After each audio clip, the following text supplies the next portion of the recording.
ख्वाबों में जो आए के मुझे छेड़ जाए, उससे कहो कभी सामने तो.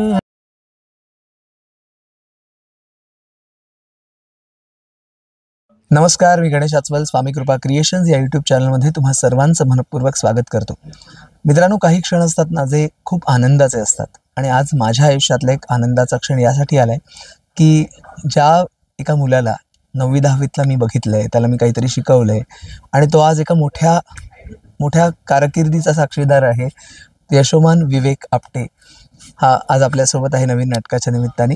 आणि ज्या एका व्यक्तिमत्वाला आपण कवी म्हणून बघितलंय, गीतकार म्हणून ऐकलंय, ज्यांची गाणी आम्ही रेडिओवर लावत असतो, विवेक काकांची पण गाणी आपण लावत असतोच, त्याचप्रमाणे संदीप खरेंची गाणी पण आम्ही लावतो रेडिओवरनं. आणि रुमानी संदीप खरे ही सुद्धा आज आपल्यासोबत आहे.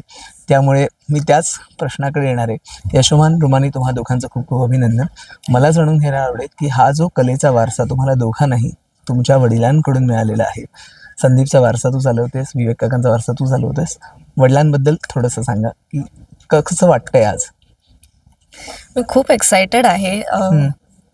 पहिली गोष्ट म्हणजे नाटक आलं तेव्हा मी त्याला जाऊन आधी स्क्रिप्ट दाखवली होती की ऐक ना, असं नवीन नवीन एक प्रोजेक्ट आहे, तर तू सांग काय वाटतं, करूयात, नाही वर्थ आहे ना वगैरे. सो त्याचं एकदा अप्रुव्हल असलं कुठल्याही प्रोजेक्टला की आपण बिंदास असतो की हा तो म्हणतोय म्हणजे नक्की चांगला असणार ते, सो करायला काही हरकत नाही. त्यामुळे त्याचं अप्रुव्हल घेऊनच या नाटकात शिरले होते मी. पण आय एम व्हेरी एक्सायटेड. आता 21 तारखेला प्रयोग आहे, तो मुंबईत आहे, पण तरी सुद्धा आई बाबा दोघंही येणार आहेत शुभारंभाच्या प्रयोगाला. त्यामुळे आणि तो एक कलाकार म्हणून पण आणि एक बाबा म्हणून सुद्धा मॅक्सिमम जेवढे म्हणून माझे परफॉर्मन्स असतील, काही नवीन प्रोजेक्ट्स असतील, त्याचा खूप जास्त सपोर्ट असतो. आणि तो एक स्वतः उत्तम आर्टिस्ट असल्यामुळे आणि एक चांगला रसिक असल्यामुळे त्याला खूप चांगली जाण आहे. त्यामुळे कुठलेही कॅरेक्टर किंवा हे तो छोटे छोटे नुआन्सेस किंवा इथे हे करून बघ, तिथे ते करून बघ, हे त्याच्याकडनं जे सजेशन्स येतात, इनपुट्स येतात, तर ते खूप मॅटर करतात माझ्यासाठी. किंवा एक माझ्या घरी मेंटॉर बसलेला आहे, प्रचंड बरं वाटतं. यशोमान? मी असं सांगेन की एकतर माझ्या कुटुंबाची ही एक लिगसी आहे. करेक्ट. ती मला पुढे चालवण्याचा एक स्कोप मिळतोय खूप चांगला. आणि एकतर खूप वर्षांपूर्वी ऑन स्टेज काम केलं होतं आणि त्या जवळपास 8-10 वर्षांनंतर परत ऑन स्टेज काम करतोय आणि खूप एक्साइटमेंट आहे आणि खूप छान वाटतंय मला.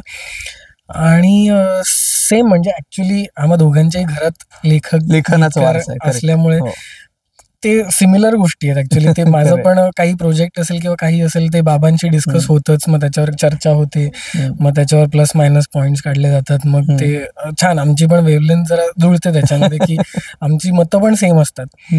तर म्हणजे माझं असं म्हणणं आहे की प्रत्येक माणसाच्या आयुष्यात ना 2 मेंटर्स असतात, बाप व्यक्तिमत्व असतात. एक आपला स्वतःचा जन्मदाता बाप, करेक्ट, आणि प्रोफेशन मधला एक बाप असतो जो आपला बॉस असेल किंवा जे एक आयडल असतं. माझ्या आयुष्यात ही 2 माणसं एकच व्यक्ती, विवेक आपटे. त्याच्यामुळे मला पर्सनल काही प्रॉब्लेम्स असतील ते मी सुद्धा त्यांच्याशीच शेअर करतो आणि प्रोफेशनली सुद्धा जे काही प्रोजेक्ट्स बद्दल बोलायचं असेल ते सुद्धा त्यांच्याशीच बोलतो. आणि ते मला कमाल गाईड करतात. ऑब्व्हियसली त्यांचा सल्ला खूप चांगलाच असतो नेहमी मला. आणि आता मला खूप आनंद होतोय की मी एक खूप चांगलं नाटक करतोय ॲज अ लीड. आणि ते आता माझे बाबा बघणार आहेत. पहिल्या प्रयोगाला येणार बाबा ऑब्व्हियसली. येस.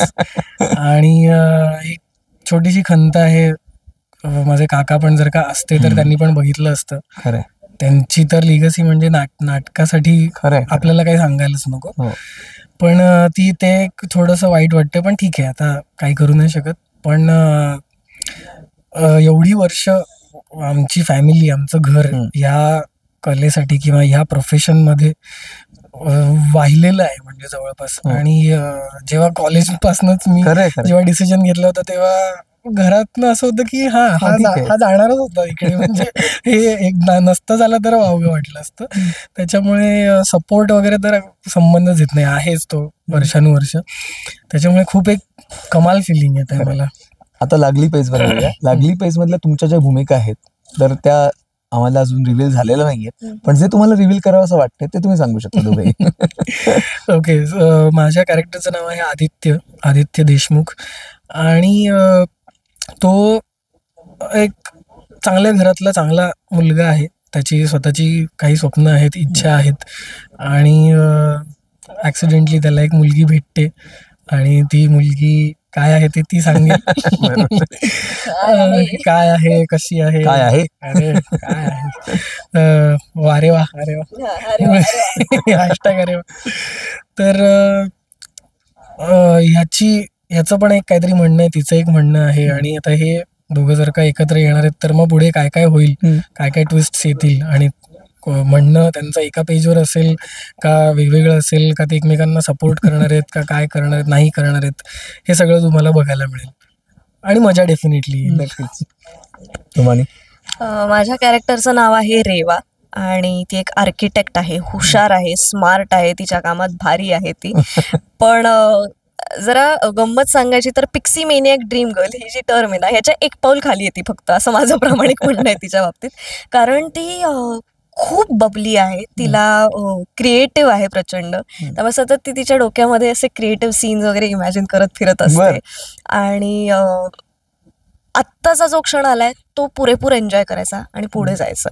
ती मनी माइंडेड नसली तरी तिला प्रॅक्टिकल सेन्स आहे, त्यामुळे तिचा बॅलन्स तिला खूप छान साधता येतो आणि तिला सवय अशी आहे की प्रत्येक गोष्टीवरती तिला पैजा लावायची प्रचंड सवय. अच्छा, ते कॅरेक्टर तुझं आहे पैज. येस, सो ते लागली पैज हे जे हे ते रेवाचं आहे, त्याच्यावरनं नाटकाचं नाव आहे. आणि अर्थात जसं अपोजिट्स अट्रॅक्ट तसंच आदित्य आणि रेवाचंही झालेलं आहे आणि त्यानंतरचं त्या नात्याचं कल्मिनेशन कसं होतं ही ती अख्खी गोष्ट आहे. हे लवकरच आपल्याला कळेल, लवकरच कळेल, तुम्ही बघायला यायला हवं त्यासाठी. नक्की नक्की नक्की प्रेक्षक येतीलच आणि प्रेक्षक असंही म्हणतील लागली पैज किती प्रयोग होणार आहेत, किती होणार आहेत, छान छान छान यश मिळेल तुम्हाला, पुरस्कार सुद्धा मिळतील अशी आपण सदिच्छा व्यक्त करूया.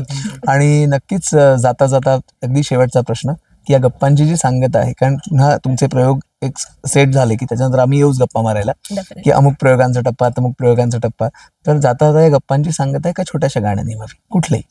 मेरे ख्वाबों में जो आए के मुझे छेड़ जाए, उससे कहो कभी सामने तो आए, मेरे ख्वाबों में जो आए. क्या बात आहे. थँक्यू. तुम्हा दोघांना खूप खूप शुभेच्छा. आणि आपण प्रेक्षकांना सांगूया की कृपा संवाद नावाचं आमचं जे पॉडकास्ट आहे त्यासाठी सुद्धा आम्ही तुम्हा दोघांनी आमंत्रित करणार आहोत. फक्त थोडं सध्या मी बिझी आहे, आम्हालाही माहिती आहे, तर एकदा नाटक सेट होऊन जाऊ दे, आपण नक्की पुन्हा एकदा गप्पांचं. चॅनलला सबस्क्राईब करा, व्हिडिओला लाईक करा, शेअर करा.